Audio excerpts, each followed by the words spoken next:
We'll be back after this break. Let's show you how to multiply your savings, starting with the cash beneath the mattress to the savings in the bank that aren't making money.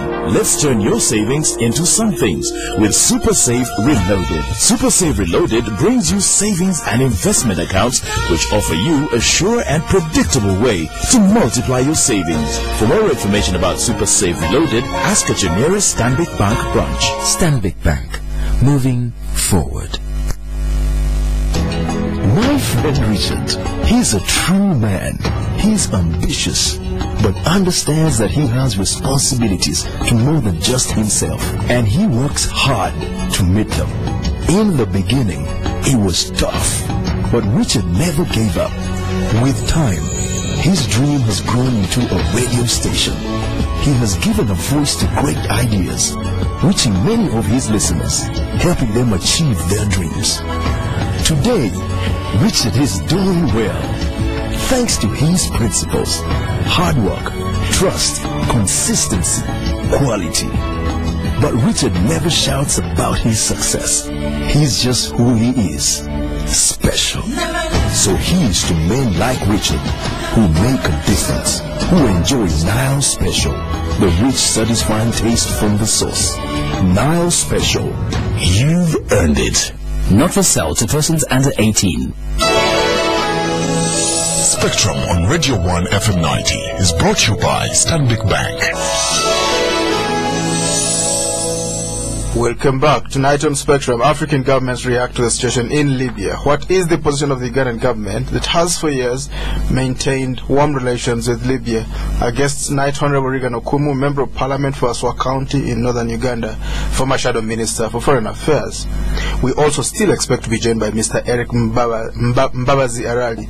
He's the representative of the Ministry of Foreign Affairs, handed to us by Mr. Hon Henry Okello. We earlier had a soundbite played from us, a soundbite from Honorable Sam Kutesa, the Substantive Minister for Foreign Affairs. You'll be able to react to discuss with us later. I'll read out the numbers when that time comes. Honorable Okumu, let's look at African leaders who have stayed for a long time in power, Omar Gabon and others.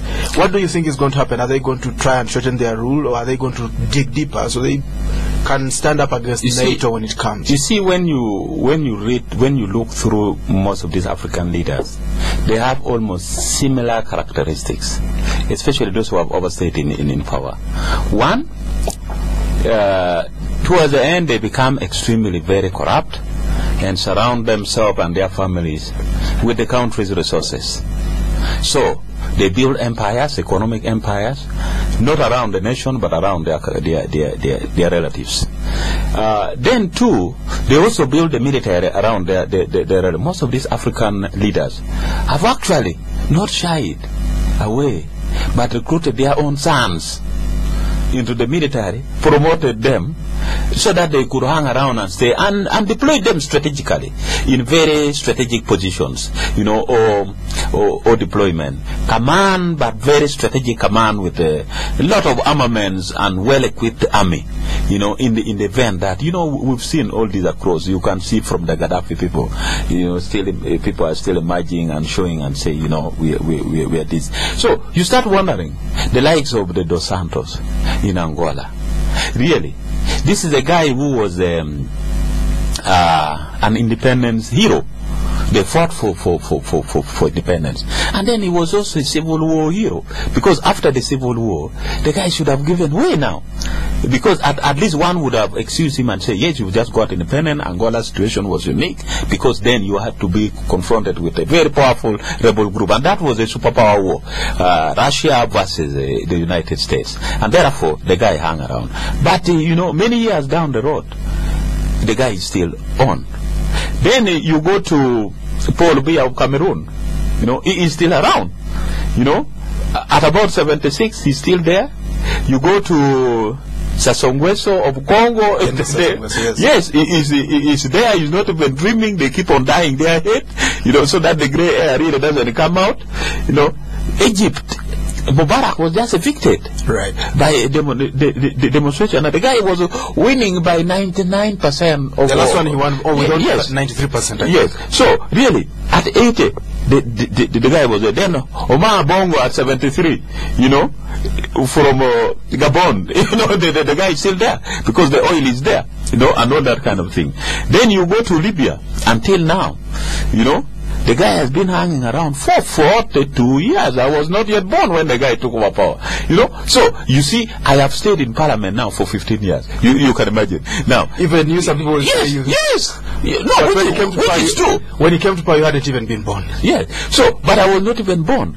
But the guy was really at the helm of power, trying to direct events and the guy doesn't want even to negotiate, leave alone leave, even to be liberal, even to be more democratic. Oh, even if he was a dictator, at least he should have respected the other rights, you know, not to kill people and do all this kind of thing and squander the economy. Then you go for Swaziland, I would say sympathize with them because theirs is a kingdom thing. For Tunisia, he had to be evicted, Ben Ali, at 72. Then in Tunisia, you know, then you come to Zimbabwe. Our brother Robert Mugabe, very brilliant, with many PhDs. you know, with many degrees. I'm told 7 degrees, and very brilliant. The man who fought for the African people. Africans were very proud of him because really stood for the dignity of the African people. But he has now derailed because the dignity for which he fought for is now being. Then you come back home here. 25 years down the road, by the end of this term, he would be 30 years in power, and you hear him saying, "I'm giving away my bira. I'm doing." Really, honestly speaking, really, you know, okay. that is where one would argue and say power corrupts. But these leaders should reflect back. They should look at you know, I have a documentary which I would encourage Ugandans really to watch. The documentary is entitled Mobutu, the King of Zaire. Yes. It brought Mobutu from his childhood, the kind of life Mobutu was living. He was a no person that would even be expected to be president. He was brought up, and the former prime minister actually cited him in Brussels. He was a cameraman. That's Patrice Lumumba. Yes, he cited him. He said, "Is that cameraman a Congolese? Is he educated?" Then he found that he was actually a military journalist. He had some rudimentary military knowledge. He said, "No, let's go back home because we've come here to negotiate for independence." Then the guy brings Mobutu back, appointed him Secretary of State.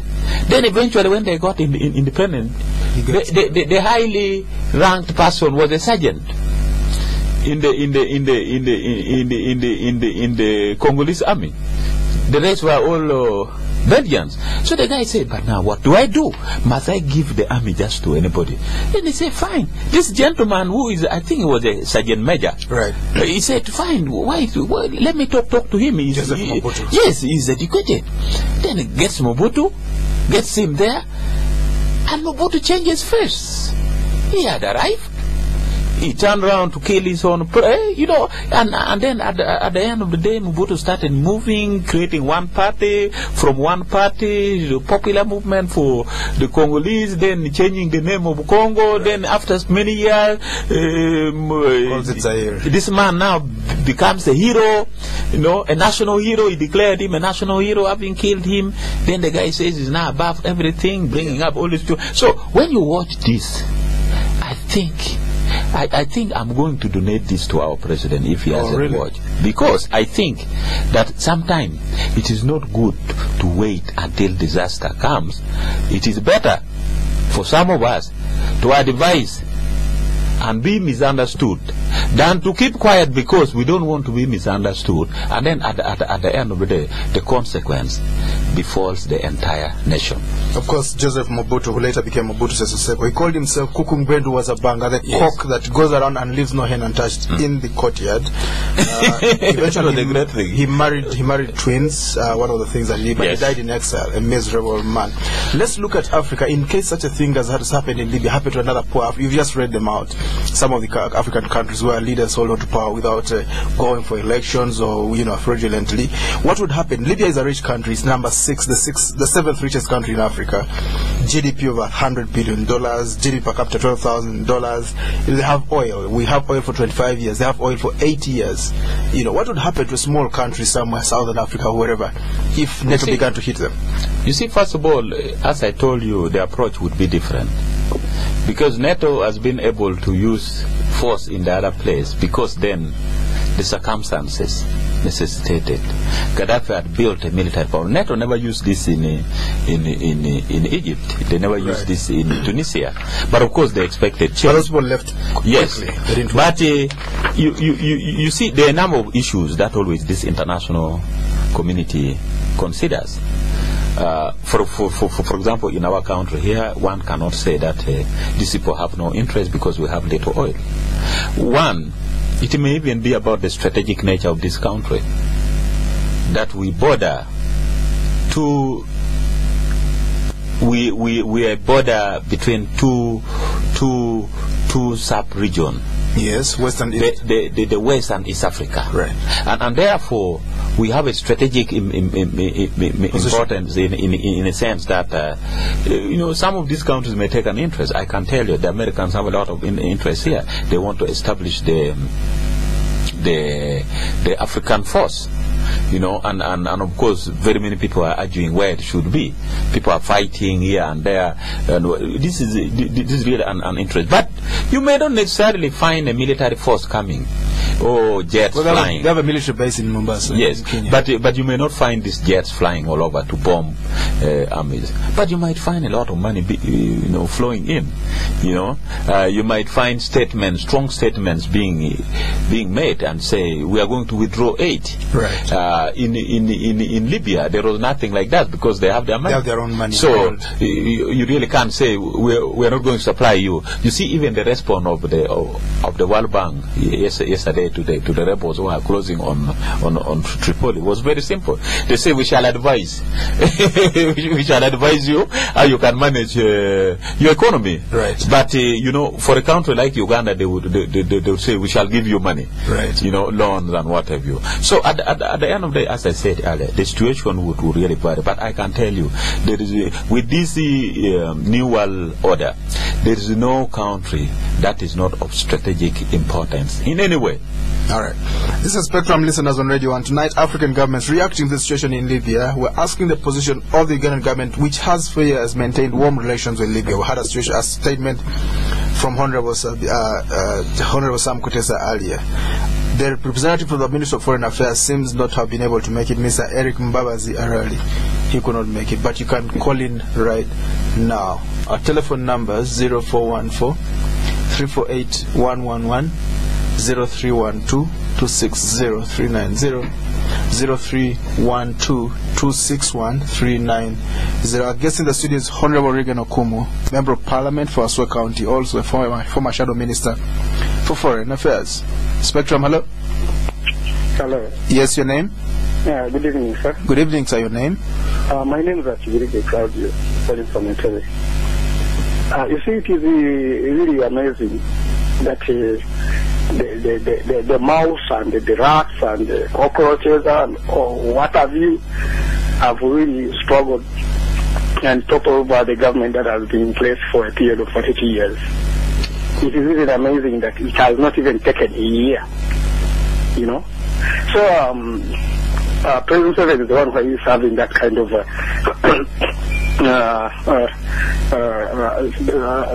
saying that sometimes don't respect these other people. He calls them swines and something of this sort.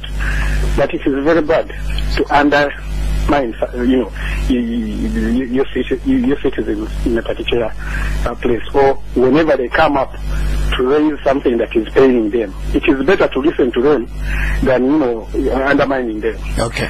It is even amazing that we always had a saying that civilization had actually started in Africa, somewhere there in Egypt. Yes. But it was amazing that a man who has been placed leading them for all that long was getting 99%, something of that kind. Yes. And it was really absurd that as the fight was going on in that particular country, in the electoral commission itself, they found that the guy had actually already prepared his own ways of winning. And all right, we'll move forward. Spectrum, hello. Yes, Radio 1. Yes, sir. Your name? Yes. Your name? You're live on Spectrum, sir. Your name? Yes, my name is Usinje. I thank that gentleman who's in the studios. Really, he has done very to tell us whatever he has told us. But one thing, especially in Africa, these politicians learn one little thing in history. It's not to learn. Because if Gaddafi really was given a chance to talk to these people, if he was given a chance to sit down and he refused it, you see what is happening with him. I can assure you, even very many African states who have the same Gaddafis of this world, they cannot learn even from Gaddafi's experience. Two, one who is able to tell that even if you have guns, even if you have what, once change has come, you will not change it. Okay. Change is inevitable, it has to be there. All right, thank you very much. Spectrum, hello? Hello? Hello? Yes, your name, sir? Hello? Hello? You're live on Spectrum, your name? Yes, this is Enoch from Raga. I would like to say that African leaders must understand that... Can you speak out louder, sir? We can hardly hear you. Please speak out louder. Yes, yes. Go on. Okay, we've lost the gentleman from Rubaga. You can still call back in. Our numbers 0414 348 111 0312 260390 0312 261391. Spectrum, hello? Hello. Your name, sir? This is Godfrey from Mitena. Hello. Yes, sir, you're live on air. Please go ahead with your question or comment. I am very happy with the Hon Reagan. He has tried to pull out the point, but the main thing which is killing Africa is having been very, very selfish. If you look at our president, I think there is in a Christian way, me and my Christian, they are like being attacked by the demon. When you are in the power, you lose your sense. That's a very strong statement, Mr. Let's be mild and modest and reasonable. Hello? Yes, Spectrum, hello? Yes, this is Paul Mugambe. Paul, can you switch off your radio, sir? Okay, hello? Yes, go on. Is it okay now? Yeah, better. I'm calling from Luzira. Yes. Now, my comment on what is going on. Your radio is still feeding back into your microphone. Hello? Your radio still gives us that feedback. Go on now. My comment on what is going on in Libya, put on Uganda, is that it is good it has not started with Uganda, but it's also true that it can come to Uganda. So the advantage is that Uganda is in a position to learn from it and thereby preventing it to come here. The time is still there. And the people who have to do it are the leaders of Uganda who are currently in the regime. For instance, by rethinking the endless terms. I thank you. Spectrum, Edmond. Yes. Good evening. Good evening. Yeah, my name is Jime. I'm calling from Bonga. I want to thank you for hosting Reagan is my OB. We were in Bugulawi Hospital together some time back, many years ago, when this regime had just come to power. However, one, I want to feel sorry for somebody who was promoted to a major, and at the time, Gaddafi told him, or told the father, that revolutionaries don't retire or don't pull out, and there was no reason for subjecting them to elections. Now it's time for the young man who is almost of our age to just take that not very seriously. His father or his uncle is out of the way, and a new breed of young citizens are coming up on the continent. They want fairness. Good evening. Spectrum, hello. Okay, let's get back to the studio. Honorable Okumu, some of them are passionate statements. Yes, I think generally the issue about civilization in Africa, I think is something that we should not actually wait for the West. You know, always when we say, you know, the Westerns must come and help us, actually civilization started in Africa. In Egypt. In Egypt. And I must say that the people who brought that civilization in Egypt were black like me and you. If you go to Egyptian museum, I was there, I spent quite some weeks in the museum, you find out those nannies, because they have been kept. Those who ruled Egypt earlier on were actually black people. Right. And when you look at some of the migrations that came, the Luo, the Luo migration actually came from Egypt. They have very strong roots in Egypt, and therefore, really, one should not underrate Africa and say, no, this is good for Africa, but it's not good elsewhere. Democracy should really be for everybody. I think it is the dictators. I always call them people who want to be big fish in small pond, just to swim alone. Let us all go, if we are big fishes, into the sea of the world and compare ourselves with the rest of the other big fishes, so that we learn how to swim, we compare notes, and then we are able to manage our people properly. Kobusingi was concerned that we politicians learn very little. I really can't agree with him, but because we don't read history. But by the way, most politicians read a lot of history, right from European history, African history, the Menelik struggle in Ethiopia, and all that. We are actually full of history, but I don't know. I don't know what culture has befallen. And that when you enter State House, then the children get born in State House, and they mistakenly think that is their home, that is their village. So they really keep on hanging around State House, the grandchildren around State House, and it's very misleading. State House must really be a place for work. And I think that and I think this gentleman who called from Metiana, maybe if you had given him some time, I think his concern was really, all of us are Christians, and Christians have certain values that one is expected to really stand by. But you find that it is the same Christian, even Muslims have very good positive values. But you find that a person like Amin turns out and does things outside the Islamic norms. Islam does not ask anybody to kill, but you see Amin slaughtering people and doing all that kind of thing. So I think his was really a self-assessment of we the leaders, that if you have a faith that you believe in, you should not get derailed by other interests. Your faith should be able to guide you. Me, I'm a Catholic. Sometime Cardinal Wamala used to invite us to Rubaga, that we have a duty as Catholics, that even the laws we make in the parliament must be within the norms of the Christian needs. Because, for example, if we go and make laws for abortion and all that, really, they don't agree with that. Yes. So I think that if our leaders were principled enough on that, it would. Then lastly, Jimmy, it is a. Yes, I think he is referring to the president's son, who was promoted by. But I also think that Gaddafi never came here just to look for the son. I think Gaddafi must have been prompted.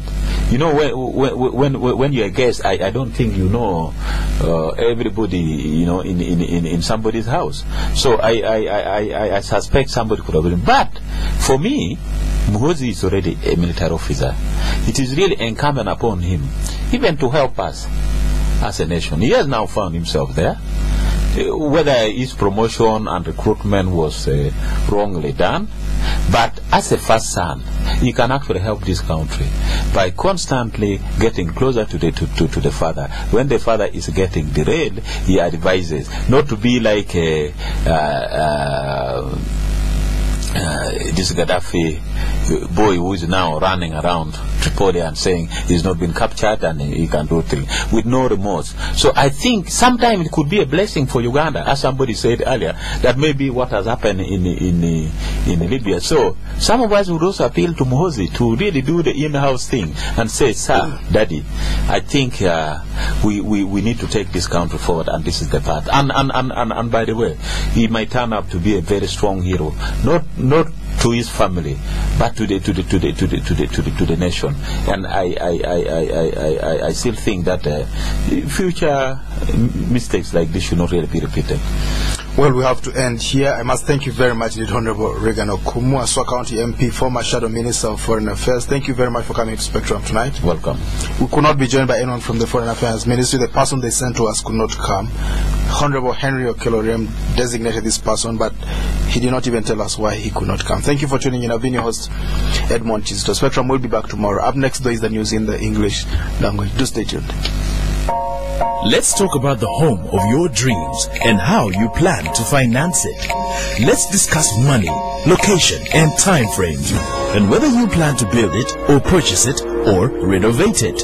Let's make it possible for you to get started now so that you get into your own home sooner.